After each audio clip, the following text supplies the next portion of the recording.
Sahabat-sahabatku, ada sebuah pertanyaan. Yesus Kristus kok bisa mengampuni dosa jika dia bukan Allah yang Maha Kuasa? Bukankah hanya Allah yang Maha Kuasa saja yang bisa mengampuni dosa? Nah, sahabatku, sebelum kita menjawab pertanyaan ini lebih lanjut, mari kita dengarkan baik-baik ya. Salah satu cuplikan ya, dari sebuah video perdebatan yang terjadi sekitar 2 jam antara saya dengan salah satu gembala Gereja Baptis Indonesia yang bernama Pendeta Dance ya. Kita simak dulu videonya. Ini cuplikan ya. Video lengkapnya bisa didengar di dalam channel Graham Mualaf, di channel-channel yang lain. Ada sekitar kabarnya ada 22 channel atau 23 channel yang menyiarkan perdebatan ini. Tapi saya cuplik sedikit, ada cuma 9 menit ya, tentang sebuah pembahasan yang membahas tentang mengapa Yesus kok bisa mengampuni dosa. Bukankah hanya Allah yang bisa mengampuni dosa? Lah karena Yesus bisa mengampuni dosa, berarti Yesus adalah Allah yang Maha Kuasa dong. Nah, baik, kita dengarkan dulu cuplikan videonya berikut ini. Jika memang siap, berikan pertanyaannya. Waktu berjalan, pertanyaan disampaikan. Monggo. Baik, pertanyaan saya akan bertanya dari Injil Markus pasal 2. Di situ ada satu peristiwa di mana Yesus menyembuhkan orang lumpuh. Ayat 2, ketika Yesus melihat iman mereka, berkatalah ia kepada orang lumpuh itu, "Hai anakku, dosamu sudah diampuni." Tetapi di situ juga duduk beberapa ahli Taurat. Mereka berpikir dalam hatinya, mengapa orang ini berkata begitu? Ia menghujat Allah, siapa yang dapat mengampuni dosa selain daripada Allah sendiri. Ternyata orang-orang Yahudi sangat tahu, ahli Taurat sangat tahu, hanya Allah yang dapat mengampuni dosa. Apabila Yesus bukan Allah, seperti yang dikatakan oleh Pak Frans, apa dasarnya dalam bagian ini Yesus diberikan otoritas untuk mengampuni dosa? Sekian. Oke, terima kasih ya kepada Pak Dance yang telah memberikan pertanyaan begitu sangat jelas, singkat, padat, merayap, dan langsung saja memberikan substansi pertanyaannya. Dan kita lihat apakah Bang Frans ini mampu memberikan jawaban secara baik, elegan, dan sesuai dengan apa yang dilakukan oleh Pak Dance. Mari kita dengarkan. Bagaimana Bang Frans, Anda siap memberikan jawaban selama 7 menit? Siap. Oke, waktu berjalan selama 7 menit. Silakan berikan jawaban Anda. Monggo. Ya. Baik, sebelum menjawab ke pertanyaan itu, mengapa Yesus bisa mengampuni dosa ya? Itu ya tadi pertanyaannya ya. Yesus bisa mengetahui pikiran orang juga. Yang pertama kita harus pahami, tadi saya sudah singgung tentang makna kata Allah atau Theos atau Elohim yang ada di Alkitab. Ya. Tadi Bapak membahas Yohanes 1 ayat 1 sehingga saya perlu singgung ya. Yesus memang boleh disebut sebagai Theos juga. Sama seperti Nabi Musa di Keluaran 7 ayat 1 juga dikatakan Musa adalah Allah bagi Fir'aun. Ya. Jadi istilah Allah itu bisa memang dikenakan kepada banyak makhluk. Itu sebabnya di 1 Korintus 8 ayat 5 dikatakan memang ada banyak yang bisa disebut Allah. Tetapi di ayat 6-nya dikatakan namun bagi kita hanya ada satu Allah saja, yaitu Bapa.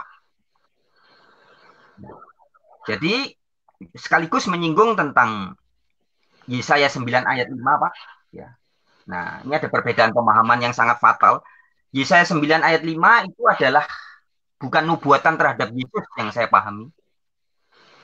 Tetapi itu adalah berbicara tentang seorang anak yang sudah lahir di zaman Yesaya itu. Yaitu 700 tahun sebelum kelahiran Yesus. Di mana anak itu, perhatikan, anak itu akan disebutkan orang namanya sebagai Allah yang perkasa. Yesus tidak pernah disebut sebagai Allah yang perkasa. Sedangkan anak itu adalah menunjuk kepada anaknya Raja Ahaz yang bernama Hizkiah. Di mana arti dari kata Hiski, Yah itu Yahweh, Hiski itu kuat atau perkasa. Yahweh yang perkasa. Maka anak itu adalah anaknya Raja Ahaz.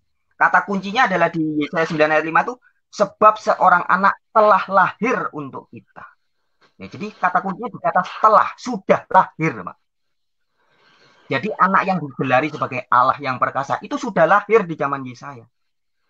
Kalau teks Ibrani-nya kata sudah lahir itu yulat. Kalau lahir itu yalat. Kalau akan lahir itu yolet. Nah, jadi di Yesaya 9 ayat 5 anak itu sudah lahir. Itu bukan Yesus, itu gelar yang diberikan kepada anaknya Raja Ahaz, yaitu Hiskiyah atau Yahwa yang perkasa. Bukan Yesus, Yesus artinya adalah Yasua, Yahwa menyelamatkan, bukan Yahwa yang perkasa. Itu saya singgung sedikit. Kemudian juga tadi Bapak menyinggung Ibrani 1 ayat 6, saya tidak mengatakan bahwa kepada Allah tidak proskuneo, tidak. Proskuneo itu bisa diartikan bahasa Indonesia menyembah atau menghormati, menyembah. Itu bisa kepada siapa aja, kepada raja, kepada Yesus, kepada orang tua, juga kepada Allah. Jadi proskuneo yang seperti tadi Bapak tuduhkan kepada saya tidak tepat. Saya memahami proskuneo, ya, tapi tidak seperti pemahaman Bapak. Jadi Yesus dihormati, bukan disembah sebagai Allah, bukan. Nah, kemudian menjawab pertanyaannya yang tadi bahwa mengapa kok Yesus bisa mengampuni dosa, mengetahui pikiran orang, dan sebagainya. Bapak bisa baca di Kisah 2 ayat 2, Pak. Jadi Yesus itu, kalau di Yohanes 5 juga ya, Yesus berkata, aku tidak bisa berbuat apa-apa dari diriku sendiri jika tidak melihat Bapa yang melakukannya. Dan anak itu tidak menghakimi, Yesus tidak menghakimi jika tidak diberi kuasa oleh Allah. Jadi Bapa memberi kuasa kepada Yesus sehingga Yesus bisa menghakimi. Yesus bisa mengampuni dosa, bisa membuat mujizat. Nah, kita baca di Kisah 2 ayat 22, Pak. Ini ayatnya bagus sekali. Saya bacakan ya. Hai orang-orang Israel, dengarlah perkataan ini. Yang aku maksudkan ialah Yesus dari Nazaret. Seorang yang telah ditentukan Allah dan yang dinyatakan kepadamu dengan kekuatan-kekuatan dan mujizat-mujizat dan tanda-tanda yang dilakukan oleh Allah dengan perantaraan Dia di tengah-tengah kamu. Jadi Yesus itu perantara, Pak. Hakim yang sebenarnya itu Allah Bapa. Yang buat mujizat sebenarnya itu Allah Bapa, tapi melalui Yesus. Yang menghidupkan orang mati itu Allah Bapa, kuasa dari Bapa. Nah, Kisah 2 ayat 22 ini sama dengan Lukas 5 ayat 17, Kisah 10 ayat 38 juga. Mengatakan bahwa Yesus diberi kuasa Roh Kudus. Sehingga kalau Bapak tanya, Yesus kalau bukan Allah kok bisa berkuasa begini, bisa berkuasa begitu, bisa menghidupkan orang mati, bisa menghakimi. Selain Kisah 2 ayat 22 tadi, kita juga bisa baca di pengakuan Yesus sendiri di Matius 28 ayat 18. Kepadaku telah diberi segala kuasa di langit dan di bumi. Jadi jangan tanya lagi kok Yesus hebat banget. Karena sudah diberi kuasa, Pak. Yesus bisa luar biasa karena diberi kuasa. Nah, justru karena dia diberi kuasa, harusnya kita sadar bahwa dia pasti bukan Allah, sehingga harus diberi kuasa. Dia tidak maha kuasa, sehingga harus dikasih kuasa dulu, baru bisa berkuasa. Jadi anak Allah, ya anaknya Allah, Pak. Bukan Allah itu sendiri, ya. Itu jawaban saya. Menyinggung lagi Ibrani 1 ayat 6 tadi. Anaknya itu, Pak. Yang harus dihormati itu anaknya. Yang malaikat-malaikat harus hormat, harus proskuno itu anaknya, bukan Allah itu sendiri. Nah, jadi saya pikir Bapak tidak bisa membedakan antara arti dari anaknya Allah dengan Allah itu sendiri. Sedangkan tentang istilah Allah, memang ada banyak Pak yang bisa disebut Allah. Tapi kalau kita bicara satu-satunya Allah yang benar, itu bukan Yesus, bukan Roh Kudus, bukan Musa, bukan malaikat, bukan para Allah yang lainnya, bukan. Tetapi seperti katanya Yesus di Yohanes 17 ayat 1-3 tadi. Bapa adalah satu-satunya Allah yang benar. Nah, namanya satu-satunya, yaitu ya ada yang lainnya lagi. Dan di 1 Korintus 8 ayat 6 dikatakan, namun bagi kita hanya ada satu Allah saja, yaitu Bapa, yang daripadanya bersumber segala sesuatu.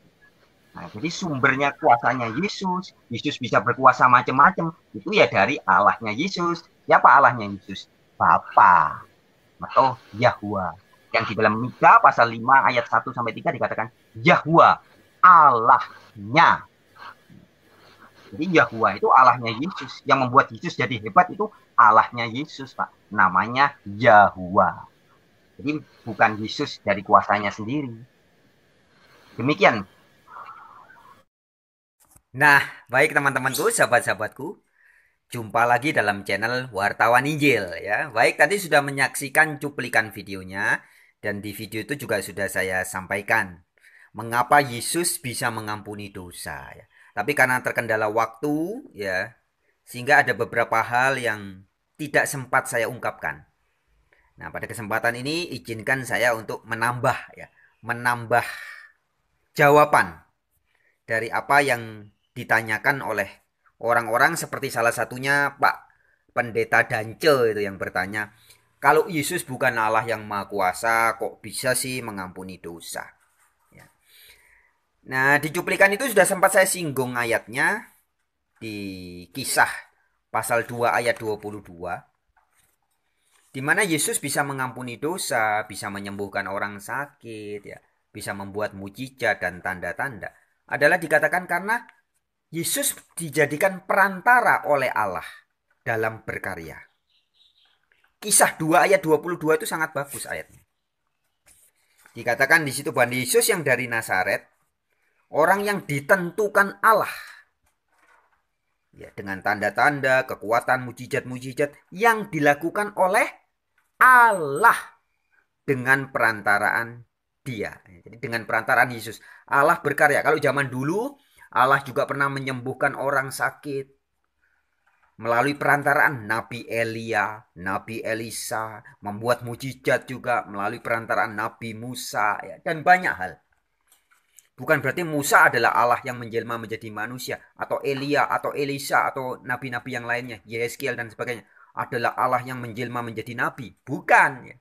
Tetapi para nabi-nabi di Perjanjian Lama bisa melakukan mujizat dan tanda-tanda adalah karena juga diberi kuasa oleh Allah. Nah, begitupun dengan Yesus. Nah, sahabat-sahabatku, kita akan lihat juga ayatnya pada kesempatan ini di Kisah 10 ayat 38. Ya. Di cuplikan video itu saya sudah sempat singgung ayatnya, cuman tidak saya bacakan. Nah, jadi pada kesempatan ini mari kita baca bareng-bareng ya. Kisah pasal 10 ayat 38. Ini ayatnya bagus, sahabat-sahabatku. Demikian ada tertulis, yaitu tentang Yesus dari Nazaret. Bagaimana Allah mengurapi Dia dengan Roh Kudus dan kuat kuasa. Dia yang berjalan berkeliling sambil berbuat baik dan menyembuhkan semua orang yang dikuasai iblis. Sebab Allah menyertai Dia. Nah, jadi jelas ya. Tadi di Kisah 2 ayat 22 dijelaskan bahwa Allah berkarya melalui Yesus. Yesus menjadi perantara Allah. Nah, di Kisah 10 ayat 38 ini tegas dikatakan, Yesus dari Nazaret itu Allah mengurapi Dia dengan Roh Kudus dan kuat kuasa. Jadi Yesus bisa membuat tanda dan mujizat karena apa? Karena diurapi oleh Allah dan diberi Roh Kudus dengan kuat kuasa. Dan juga disitu katakan Allah menyertai Dia. Nah, jadi Yesus seperti bagaimana ditulis di dalam kitab Injil Yohanes juga Yesus berkata, aku tidak sendiri, aku bersama-sama dengan Dia yang mengutus aku. Nah, jadi jangan heran teman-teman, sahabat-sahabat semua pun, ya. Siapapun kita jangan heran ketika Yesus bisa membuat tanda dan mujizat. Apa? Kok bisa? Nah, jawabannya adalah karena Yesus diberi kuasa Roh Kudus. Maka Yesus bisa menyembuhkan orang, membuat tanda dan mujizat-mujizat. Kita lihat juga di dalam Lukas, ya, pasal yang kelima ayat 17. Penulis Injil Lukas sama penulis Kisah Rasul ini penulisnya sama, sahabat-sahabat. Lukas pasal 5 ayatnya yang ke berapa tadi? 17. Saya bacakan ya, teman-teman buka sendiri Alkitabnya. Pada suatu hari ketika Yesus mengajar, ada beberapa orang Farisi dan ahli Taurat duduk mendengarkannya. Mereka datang dari semua desa di Galilea dan Yudea dan dari Yerusalem. Perhatikan ini. Kuasa Tuhan menyertai dia, sehingga ia dapat menyembuhkan orang sakit. Jelas ya. Kuasa Tuhan, maksudnya Tuhan di sini Tuhan dalam arti Allah ya. Kuasa Allah menyertai Yesus, sehingga Yesus bisa apa? Bisa menyembuhkan orang sakit. Kenapa Yesus bisa menyembuhkan orang sakit? Karena kuasa Allah menyertai dia. Tadi tertulis di dalam Kisah Para Rasul pasal 10 ayat 38, kuasa Allah menyertai Yesus. Nah, jadi kembali menjawab pertanyaan dari orang-orang yang bertanya, Yesus kok bisa begini? Kalau Yesus bukan Allah Maha Kuasa, kok bisa membuat mujizat, kok bisa membuat tanda, kok bisa menghakimi, kok bisa dan sebagainya ya.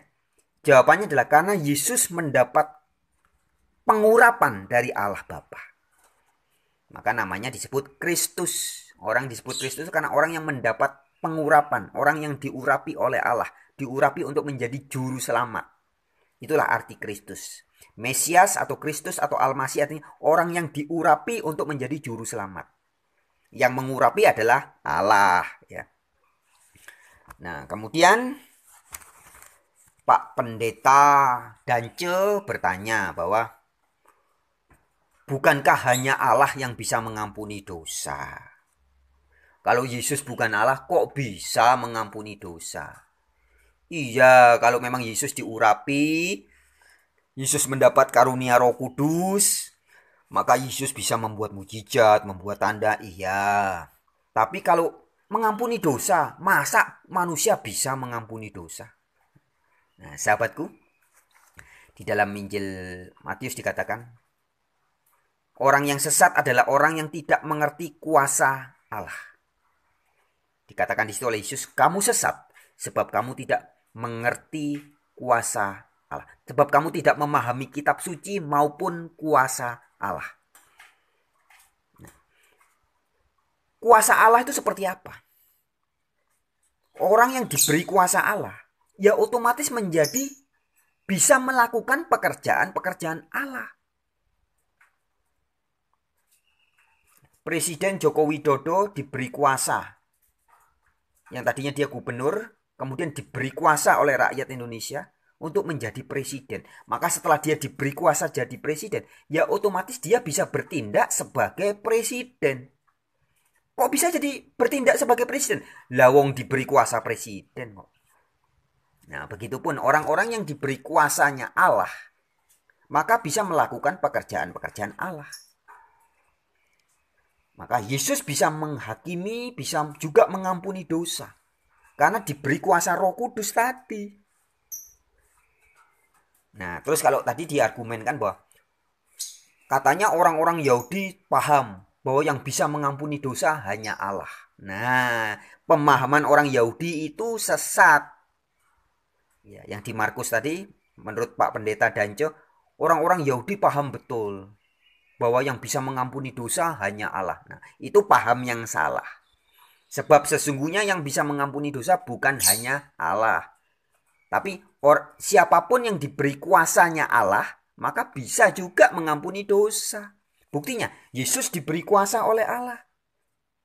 Yesus diurapi dengan Roh Kudus, maka Yesus bisa mengampuni dosa. Apakah cuma Yesus? Oh tidak. Anda dan saya, kalau kita diberi kuasa oleh Roh Kudus, kita juga bisa mengampuni orang. Loh, masa kita bisa mengampuni orang? Buktinya, kita buka ya. Di dalam Injil Yohanes pasal 20.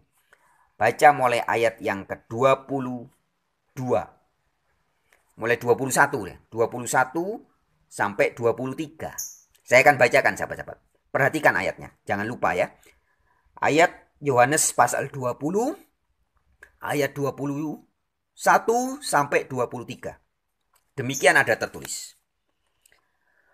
Maka kata Yesus sekali lagi, damai sejahtera bagi kamu, sama seperti Bapa mengutus aku. Demikian juga sekarang aku mengutus kamu. Ayat 22. Dan sesudah berkata demikian, ia menghembusi mereka dan berkata, terimalah Roh Kudus. Ayat 23, perhatikan baik-baik. Jikalau kamu mengampuni dosa orang, dosanya diampuni. Dan jikalau kamu menyatakan dosa orang tetap ada, dosanya tetap ada. Ya. Sekali lagi saya ulangi. Setelah dihembusi Roh Kudus, setelah Yesus berkata, terimalah Roh Kudus, terus orang yang menerima Roh Kudus bisa apa? Ayat 23 dikatakan, jikalau kamu mengampuni dosa orang, maka dosanya diampuni. Perhatikan, orang yang diberi kuasa Roh Kudus bisa mengampuni dosa. Orang yang mendapat kuasa Roh Kudus bisa mengampuni dosanya orang lain. Mana ayatnya? Yohanes 20 ayat 21 sampai 23. Tepatnya di ayat 23 ya. Jadi sahabat-sahabatku, yang bisa mengampuni dosa bukan cuman Yesus. Bukan cuman Allah yang Maha Kuasa, bukan. Tapi siapa saja yang diberi kuasa Roh Kudus bisa mengampuni dosa. Ini ajaran Alkitab. Bukan ajaran orang-orang Yahudi yang nggak ngerti kitab suci itu. Dia sangka, orang-orang Yahudi menyangka orang yang bisa mengampuni dosa pasti Allah yang Maha Kuasa. Tidak ya. Tapi yang betul adalah orang atau manusia yang bisa mengampuni dosa adalah orang yang diberi kuasa Roh Kudus. Apakah itu Yesus, apakah itu murid Yesus, siapapun. Bahkan jika Anda dan saya diberi kuasa oleh Roh Kudus, maka kita juga bisa mengampuni dosa orang. Di mana ayatnya? Yohanes 20 ayat 23. Ya baik sahabat-sahabatku, itu tambahan dari saya. Tadi di video yang cuplikan itu, antara perdebatan saya dengan pendeta atau gembala sidang gereja GB ya, Gereja Baptis Indonesia itu.